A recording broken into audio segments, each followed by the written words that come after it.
Hello everyone, আমি সঞ্চালি। আমার চ্যানেলে সবাইকে স্বাগত জানাই। চলে এসেছি একটা নতুন ভিডিও নিয়ে।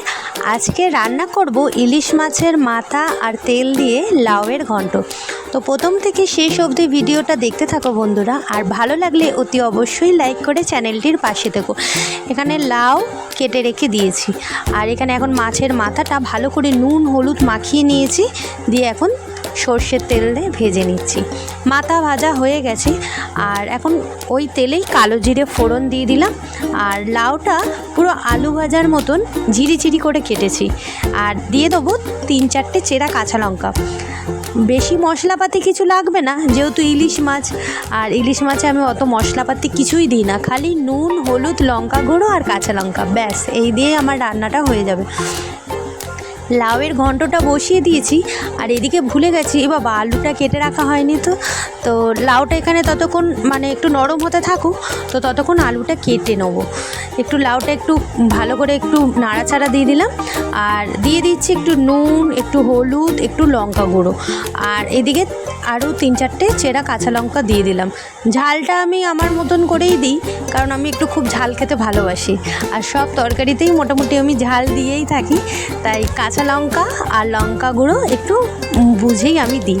তো ভালো করে এখন একটু খুন্তি দিয়ে একটু ভালো করে নাড়াচাড়া দিয়ে দিচ্ছি, যাতে একেবারে মশলার সাথে একদম মিশে যায়, কারণ এখানে আজকে সবটাই গুঁড়ো মশলা দিয়েই রান্না হবে।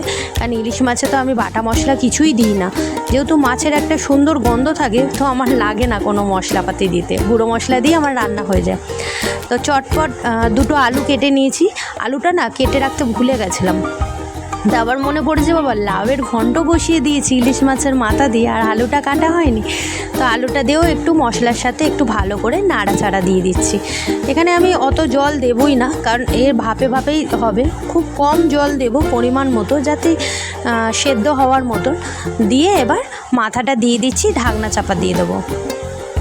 যারা আমার ফেসবুক পেজ থেকে দেখছো বন্ধুরা, তো প্লিজ বন্ধুরা চ্যানেলটিকে লাইক করো, ফলো করো, আর হ্যাঁ শেয়ার করো, কমেন্ট সেকশানে জানিও, আমি রিপ্লাই দেওয়ার চেষ্টা করব। আর যারা আমার ইউটিউব পেজ থেকে দেখছো ইউটিউব থেকে, তো তারাও লাইক করো শেয়ার করো, আর হ্যাঁ মনে করে কিন্তু সাবস্ক্রাইব করে দিও, আর কমেন্ট সেকশানে জানিও কেমন লাগে আমার ভিডিও, আমি রিপ্লাই দেবো। ভালো লাগলে অতি অবশ্যই চ্যানেলটিকে লাইক করো। তো মাথাটা একটু ভেঙে নিচ্ছি, তরকারিটা হয়েই এসছে, দেখছি আবার লাউটা যে সিদ্ধ হয়ে গেছে কিনা। 10 মিনিট পর আমি ঢাকনাটা খুলে দেখে নিচ্ছি, তো রেডি হয়ে গেছে। আর এই দিকে বসিয়েছিলাম দই ইলিশ, এর ভিডিওটা আমি আমার চ্যানেলে আপলোড করে দিয়েছি, এই রেসিপিটা তোমরা ওখান থেকে পারলে দেখে নিতে পারো।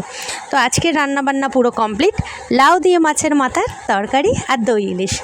ভিডিওটা এখানেই শেষ করলাম, ফিরে আসবো অন্য